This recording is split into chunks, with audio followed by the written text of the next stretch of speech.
Do you ever blank out during class and just get absolutely overwhelmed with information? The teacher told you to take more notes, but it just didn't work. All you could do was go home and study for the entire day, hoping that more information would stick, when in reality, none of it did. Well, fear no more, for I have actually found the secret to remembering during class. Years ago, I used to be that geek who transcribed the entire class. I had no life, no nothing. I didn't even know how to study. I had no good friends. My entire life was worthless until I finally started improving myself and I started learning how to study better. I stumbled across a YouTube video that told me how to study better, and I finally realized that I could actually improve. It took me years of testing my own methods and researching to finally understand what works and what doesn't. And today I'm spilling all the secrets and I'm just trying to help you get better results faster. Right now, I have 95 average without taking notes, doing barely any homework at all, and barely studying at all. Don't believe me? Well, just watch this video. Now, two things first. First of all, before I actually start, realize that your brain is just like any other muscle in your body. It can be trained. Everything that you think about, you can get better at. So realize that there is no limiting beliefs. You should not be thinking to yourself, oh, but I'm just not good at English. I'm just not good at math. I'm just not a creative person. Like, these are only limiting beliefs that will never get you anywhere. The hidden curriculum or school's hidden lessons actually brainwash you to think that you are out of control. Realize that's all cope, that you actually have the potential to learn and get better at anything if you just do it more often, right? And if you know the steps to do and improve. Now, the second thing is that disclaimer that this title is actually misleading. I did want to capture the majority of the audience, but the reality is probably 80% of all information that you learn in class is actually useless. So just make sure you're paying attention to that. Like, don't be that geek that tries to memorize everything. And even though, like, I say that, the teacher will still tell you, oh, but everything is fair game on the test, everything is important.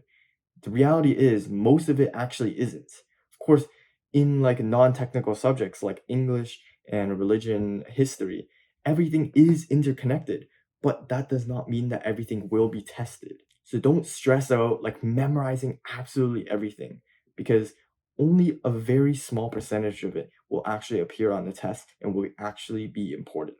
So here's the full guide to actually remembering everything during class. Step 0, prior knowledge. You must realize that if you want to keep up during class, if you want to actually be able to focus and to learn things efficiently and effectively, you must have a strong baseline knowledge, meaning that you can't be like completely clueless. Knowledge is like bricks.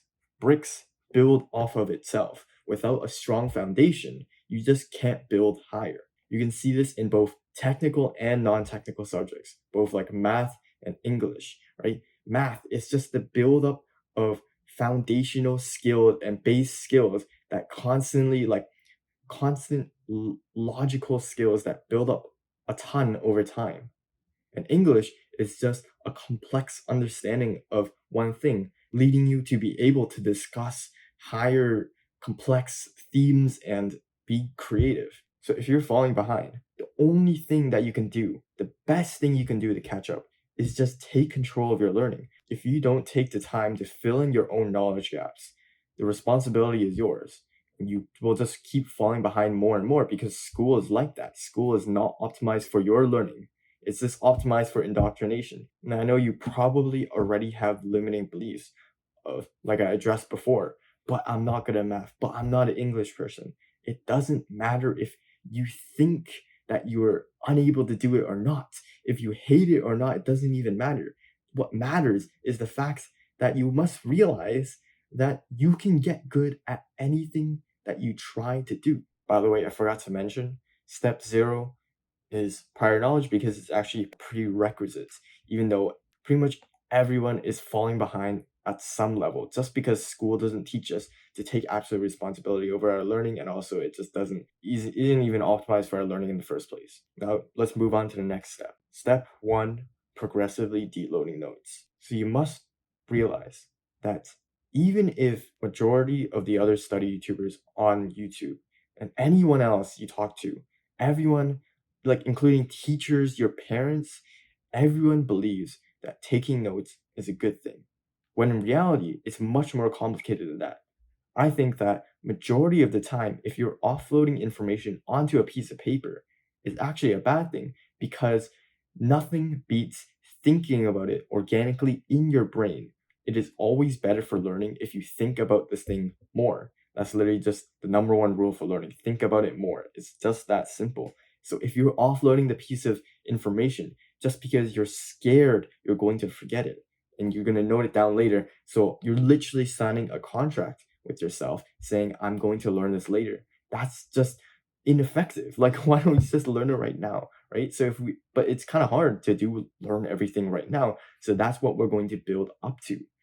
Now, if you came from my original how to progressively deload notes video, I think I actually found a much more simpler step-by-step framework. I'll articulate this way easier so you can actually have step-by-step what to do next. Don't skip this section because I think it'll help you a lot, even if you don't take notes. Because the thing is, even though 99% of the time not taking notes is beneficial, sometimes taking notes is actually useful because, well, you take notes because you're not going to learn everything the first time, and you can't guarantee that you're going to learn everything the first time.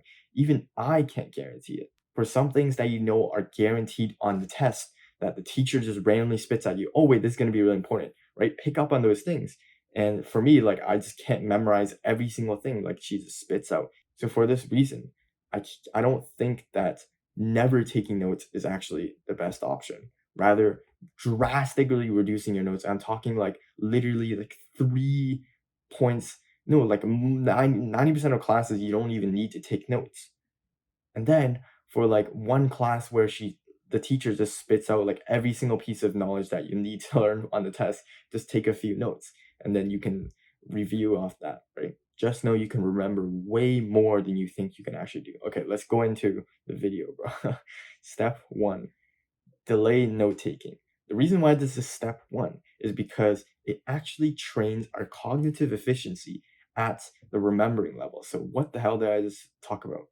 So you must understand two things. Number one is Bloom's revised taxonomy. Bloom's revised taxonomy is a triangle that structures more and more complex knowledge structures from bottom to top, meaning that at the top, there's the most complicated way of thinking. Well, not really the most complicated, but way more complicated than the bottom ways. And the reality is, what I discovered that no one else discovered, I swear, not even like learning coaches, right?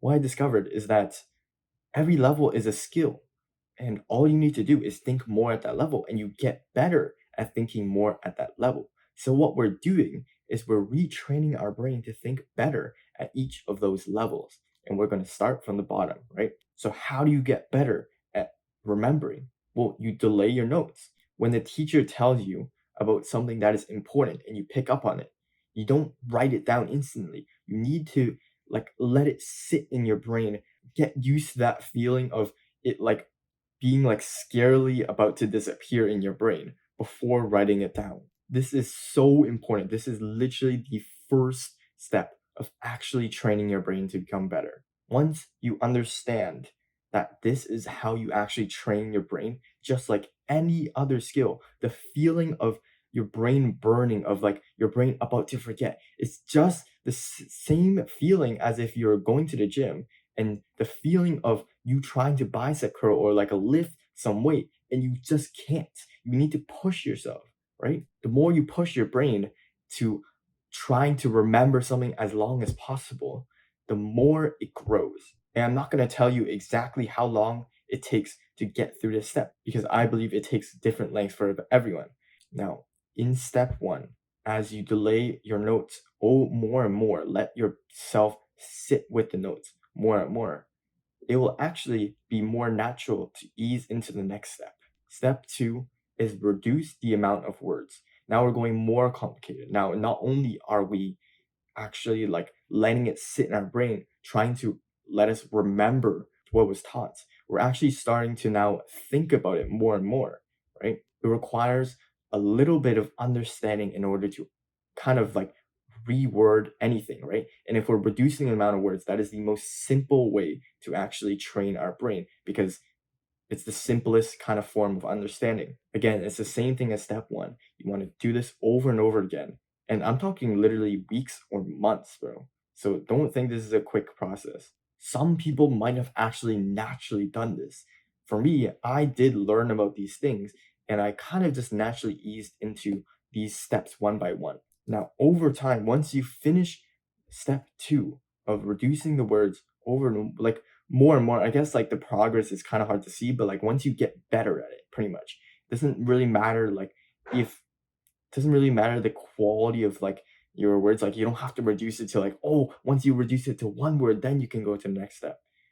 It's more so like, if can you really think about that? Like, does it prove that you're actually thinking about it and understanding more and more? It's very hard to explain when the progression is, but once you actually start feeling it, like when you actually feel confident in your notes, that's when you can move on to the next step. And step three is to paraphrase or reword. Now you're actually understanding and going into the applying levels of Bloom's revised taxonomy. We're training each level individually from bottom to top, right? At this level, you can use pretty much anything to personalize your notes. This is where you're actually starting to think about what you're learning. Maybe some people already went to this stage naturally, and that's okay, because I'm going to spill so much more sauce for much more progress that you can make. To take good notes, you can personalize yours in any way possible. And at this level, it is important to actually think about your unique perception of the knowledge. You can use a lot of different things like mnemonics, analogies, stories, images, all these different things to personalize your notes so that you can remember it better and think about it more. Like that's the crucial part. Now, I know a lot of people get stuck here because they don't realize that the more they take notes, the less they think about the thing. Like taking more notes will feel more easier because it's just more offloading more information. You're just pushing more knowledge to be learned later. I think honestly, the reality is note taking is so much more complicated than most people think it is. Most people just like take so many notes, and the reality is you probably shouldn't even need more than one page the entire semester. Like I'm not even joking. I mean, maybe like depending on the subject, probably much actually very dependent on the subject. But what I think is that the internet has not talked enough about taking less notes just so you can prioritize and think more about information to actually absorb it the first time. By the way, how do you actually take notes? I forgot to mention this. Every single subject, if you really think about it, have questions that have all different aspects of closed and open-ended questions like this, right? Even math, even though most of it is technical, it's more formal, there's more logic and rules, there are still open-ended aspects, like how you solve the question. However, sometimes the teacher actually forces this to be close-ended when they tell you to do their specific method. So you must be careful. I was going to mention the same thing with English. English does have closed-ended sections, no matter like if you really think about it, because for example, grammar rules, the way you actually use words, like those are not like open-ended where you can debate like, oh, I can use this word like that, like I can choose the way this word means to me or something like that, right? So for the closed-ended, the technical aspects of any subject, you take notes on how you solved it. Whereas the open-ended, non-technical aspects, you take notes on discussing that thing, because there's no right answer, right? Or like if there actually is no right answer, if the teacher forces it to be closed end, then you want to take it like it was a non-technical note. Majority of the time, if you just think about solving versus discussing, you'll take way better notes than everyone else. And obviously, don't overcomplicate it, because the point of learning is to pay attention to what you're learning to about, not taking the best notes. Now, the final step, step four, I think this is optional. It's actually writing questions. So over time, we're going to move away from just paraphrasing and like thinking about and interpreting the knowledge in our own way and offloading that to actually predicting to another step where we not only understand what we just learned and then predict how the teacher will ask us that piece of knowledge that we just learned. So when you write questions, it wouldn't be like this specific fact. It'd be like, what is this specific fact? Let me give an example, right? Let's say you're in a history class and the teacher just taught you about World War II. And let's say she just taught you the basics of the concept, right? The underlying theme of like the overall like what just happened during World War II, right? Originally, you would summarize it as concisely and paraphrase it and personalize it as much as possible. You can use analogies from like video games or whatever, right? Now you move on to this step, which is optional. I don't know if it actually helps with progressively deloading notes, but it did kind of help for me. This step is now where you actually literally write what is World War II on the paper. So not only does that literally shrink your notes by like tenfold because you're not paraphrasing and writing down every single piece of knowledge, it actually, first of all, it's actually a good way to retest yourself after class if you want to do that. Secondly, now you're training yourself to predict what the teacher will ask and the way you're supposed to like give the answer to the question, right? So I think that this step isn't actually very natural, meaning that like not many students will actually just like randomly like one day just out of nowhere, like not even like brain dead, like not even thinking about studying tactics, not thinking about anything, just want to learn more and then they just start writing questions. However, it helped me a lot actually. Now that was the full step one progressively deloading notes tutorial. And I swear, I'm not even trolling. This itself took me 5 months. I'm not joking. It probably will take you months in order to go through this progress as well. Even if I outline the journey for you, maybe you can go through an insane academic like comeback and just skyrocket. Maybe if you go through this progress in like 1 month, that would still be insane because it took me 5, right? All of these steps I did. So don't think that it's like it won't work for me, bro. I did it. I was the most brain dead, like note taking addicted student that would offload everything. I wouldn't learn a single thing in the class. I would just write everything down.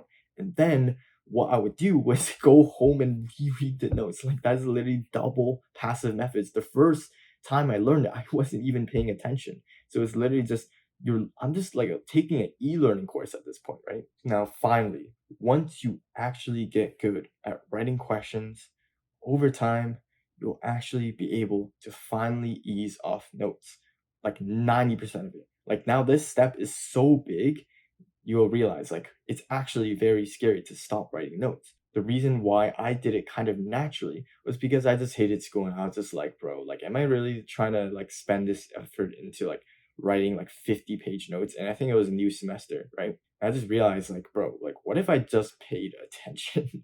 And of course, I'm not telling you to just like, oh, if you pay attention and never take any notes, that's beneficial. It just worked for me. And I think that 95% of the information you can actually learn the first time because that's what I have, right? 95 average. So now finally, after my 5 month progression, I can finally move on to step two, which is I call it Feynman automation. At this stage, now we're going to get so good at the base levels of thinking at Bloom's revised taxonomy, get so cognitive efficient that we activate something called automacity. Automacity is like a neural process which literally makes like it's for imagine it as muscle memory but for learning, right? We want to make our learning patterns so automatic that we literally become a genius by default. We literally memorize things so quickly and we don't even need to think about it. So at this stage, we need to get better metacognition. We need to get better at thinking and actively recalling in our brain by default without even thinking, and doing that at different levels of Bloom's revised taxonomy. Literally, no one talks about this online, and it took me so many months of research to finally understand how I finally did this. So, the previous step, we got better at the base levels of Bloom's revised taxonomy, right? Remembering, understanding, and a little bit of applying, and even a little bit of analyzing. However, the thing is, the jump from notes to no notes is so big that we need to make sure that the base levels are automatic, because before we would train these with like pretty much training wheels, right? We would think about it and then offload the information. But now we need to be able to be so good that we think about it and we instantly encode or consolidate the information so we don't forget it. So how do we actually do this? We start off with step one, training the base levels, right? It's called big idea regurgitation, which is something that I came up with as well. Every single big concept, you must be able to regurgitate it. You must be able to point it out and then just say, oh, okay. And then you say it either in the words of the teacher or in your own words. Own words is more complicated, right? And that's more into understanding. So you can probably go from just regurgitating it, saying it in the teacher's words, and then over time you start learning to say it in your own words to prove that you truly understand it. You can see this is training remembering and understanding levels. Again, there's a few things I want to say about this level. It's the fact that a lot of people actually use this skill subconsciously when talking to people, right? A long time ago, I used to learn about this habit of just when someone told me a story or something important to them, I would repeat that little, like a summary, like one sentence summary of what they just said, and then just say, oh, that's so interesting, as a charismatic, like social skill. The interesting thing about this step is that some smart people, or like people that you might assume like memorize things faster, do it subconsciously. And that's exactly what we're doing. We're retraining our brain to do this subconsciously. Do you see how freaking broken this is? This piece of knowledge is worth thousands of dollars. Please just watch through this video, bro. Now, the next step is now going more in depth into understanding, and then more into deeper layers of Bloom's revised taxonomy. You probably already guessed, right? It's called step two, shallow Feynman. The thing is, first of all, Feynman, what I'm referring to is the Feynman technique, which is pretty much the technique of explaining things simply in your own words. And that is proof if you can't explain things simply, you just don't know it well enough. Once you get good at pointing out the big idea and the big concept, and keyword is concept, right? Concept is pretty much a collection of ideas. Don't just regurgitate every single piece of useful knowledge, because you need to be able to connect the big ideas into like if you can imagine like knowledge structure of neurons, like imagine different points and you just like scribble them all together, different types of connections, that kind of knowledge structure, if you know what I mean. You need your understanding to be complicated. And step two will help you with this by forcing you to now not only just say the big concept, now you're starting to elaborate on it. You're starting to think in your own brain about how these things connect with each other. Do you see how we're moving up the levels of Bloom's revised taxonomy? I probably said that like 10 times this video. Another thing I want to mention is the reason why I call it shallow is because with Feynman technique, a lot of people don't know this. Like no one literally talks about this on the internet, but I realized that like Feynman technique, it's such a vague thing, right? Be explaining something in your own words. There can be so many different levels and complexity. And what separates shallow and deep Feynman, like complicated and just simple Feynman, is Bloom's revised taxonomy, thinking at the deeper levels. This step takes a while. And like I said before, the previous step, you will notice that people for some reason naturally do this. They naturally elaborate on what they just learned. And that's crazy. This is what we're retraining. I'm not sure if I forgot to mention this, but automaticity, when you get so good at something, when you get so cognitive efficient that your brain just fires, like you see something and like you see the cue and your brain just instantly fires, right? Some people don't even need this guide. They just think deeply and then just regurgitate the big ideas and like, oh wait, this was a big idea. Oh, and this makes so much sense because it connects to this. And some people naturally do that. And I'm telling you, I'm actually one of them. And this is the exact process of which I went through. I went through thinking more and more deeply every single few weeks. Finally, step three, in Feynman automation is deep Feynman. This one's pretty self-explanatory. Pretty much just think more and more deeper. Now, because you're cognitive efficient at just being able to not only pinpoint and regurgitate in your own words the big concepts, and you're able to explain it now almost as if you're teaching someone literally in your own brain, right? Because you've trained those skills over time and become much, much more cognitive efficient to be able to do that. Now your skills should be able to level up to a point where you are literally teaching yourself subconsciously, like you're just automatically teaching yourself. Every single concept, you're not only pinpointing the most important parts and explaining in your own words. Over time, keep practicing this. You will literally end up being able to just explain things on your own. And every single time you're like questioning your own knowledge, like, oh, do I actually know this? Just let me just explain in my own words and understand that this entire skill is actually used entirely during class. Like the teacher won't wait for you to think like, oh, the teacher won't just call on you and say, hey, well, okay, do your refinement technique right now in your mind right now, right? If you get really, really good at this skill, you can literally do it in like a matter of seconds while the teacher is still explaining the concept. And if you get good at like the first skill, what should we talked about, which is delaying notes, now you can catch up. So while the teacher is explaining the second concept, you're like consolidating the first one. And then once you consolidate it, once you like completely know that you understood it by doing a deep Feynman, now you can look at the second concept and be like, oh wait, this actually makes sense because then I'm elaborating in my brain and catch up. It might start making sense to you why delaying notes is the first and most crucial step. Now, I just finished step 2, right? Feynman automation. These 2 steps alone will probably get you to a 90 average. I'm not even trolling. You don't even need study techniques at this point. Like maybe it's helpful to know like how to, I don't know, basic stuff like active recall maybe, but this is so ahead of everyone else. Just understand that if you train your brain to this level, you will get massive results. No one talks about this. No one talks about this online. You were literally probably the first one to ever view someone on the internet talk about this. And I'm actually kind of proud of this, right? Keep in mind, step 2, Feynman automation took me another few months. I don't remember exactly when I phased out this phase, but and you'll probably understand why I didn't really understand when later when I explain the next phase. And again, I want to mention another thing. Like smart people, like if you talk to them and you say like, oh, do you explain concepts in your own brain like automatically? You'll realize like, yeah, they do it naturally.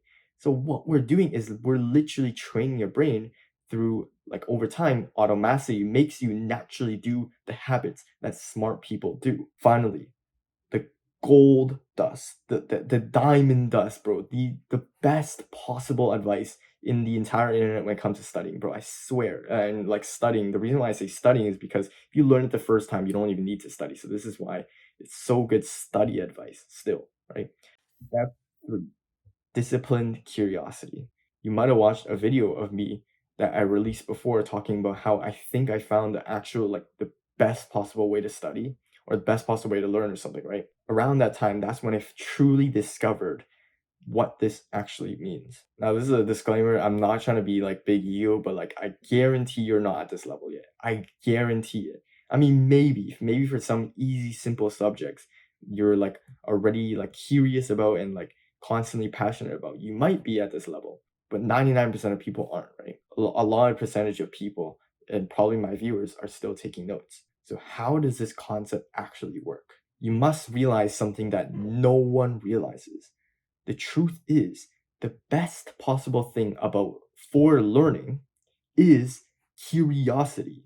Curiosity is the number one thing, in my opinion, for learning. The reason why is because it drives deep processing automatically. What Justin Sung talks about all the time, you can do it naturally if you were curious. This exposes the entire system of like school, right? It makes it so obvious why it's not even designed for our benefit. Because if it was trying to optimize for our learning, this is a side point, right? If it was trying to optimize for our learning, then it would push us to learn things that we're intrinsically curious about, but it doesn't, right? So how do we actually use curiosity in school? The thing is, we're not intrinsically curious about what school teaches, and that's a problem. So, what we can do is use discipline to force curiosity in our brain.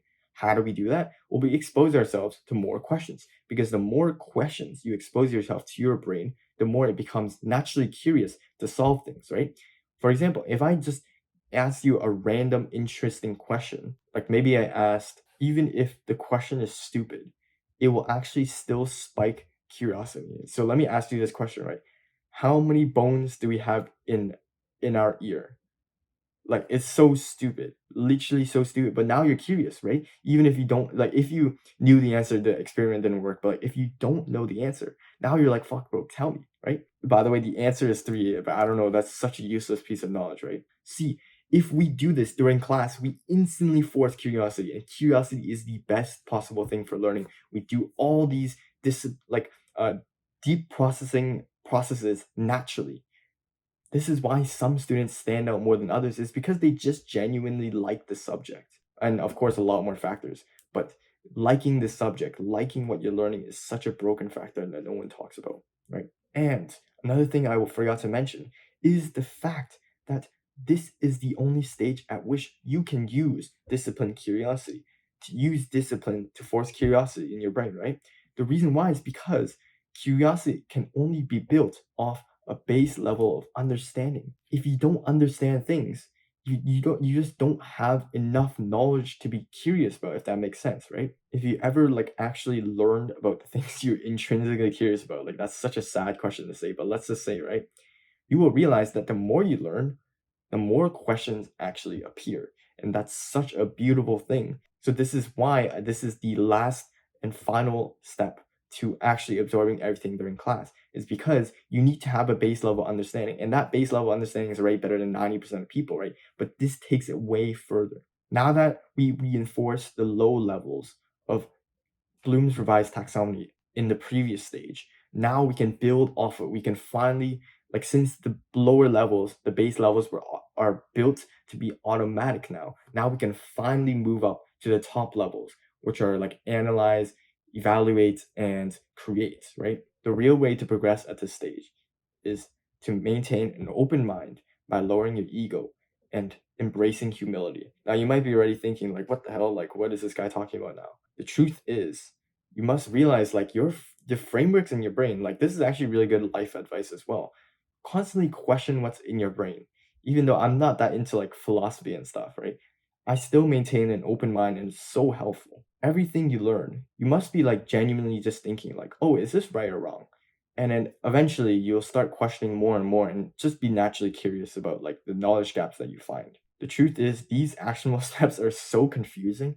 I know you're probably like confused at all, right? Like, what do I do at this stage? Like, what does that even mean to maintain an open mind? If you're not at this stage yet, you probably won't understand what I'm telling you. It's so hard to articulate how to be like curious, right? And don't worry because at this stage, most of it is natural.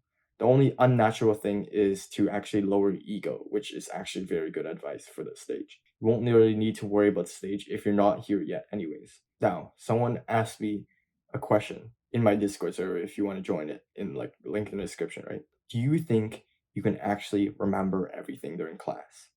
And my answer to this is actually, do you think people have been not taking notes and learning? Well, yeah. Do you think those people have the potential to get like not just potential, but have actually gotten more marks than you? Well, probably. Even if the answer is unsure. What I think of it is like if let's say listening in class is the same equivalent as just reading a book, right? The only difference might be that you're more curious about reading that book compared to listening in class. But let's say you force curiosity in both, right? Do you think it's possible to read a book the first time and be able to answer deep questions and have your own questions about it the first time and absorb like pretty much all the most essential pieces of information? Well, yeah, right? So what I think about it is the first time you listen to class, if you were actually curious and you've trained all the different levels that I've talked about before, it's possible. It's possible to reduce your notes by 99%. Now, the final thing that I want to say, first of all, congrats on like if you're here in this video. It's kind of cringe that I'm saying that. Okay, eventually you will get too good. And this is just to hype up those people that actually want to go on this journey, right? When you get so good that you're automatically deep processing, you finally can relax. You finally can breathe a sigh of relief, knowing that the things you learn in class will likely not be forgotten until you and you only need to review it once or twice for both the test and the exam that's going to come up on. So, if you actually found this valuable, which it should have been, because this is literally free years of my knowledge, just years of mistakes, all like thrown away, and just the clear path from A to B. This entire full guide was bro, like I think it's so much more valuable than you probably think it is. So if you found this valuable, support me by like doing the YouTube algorithm stuff and check the description for any links.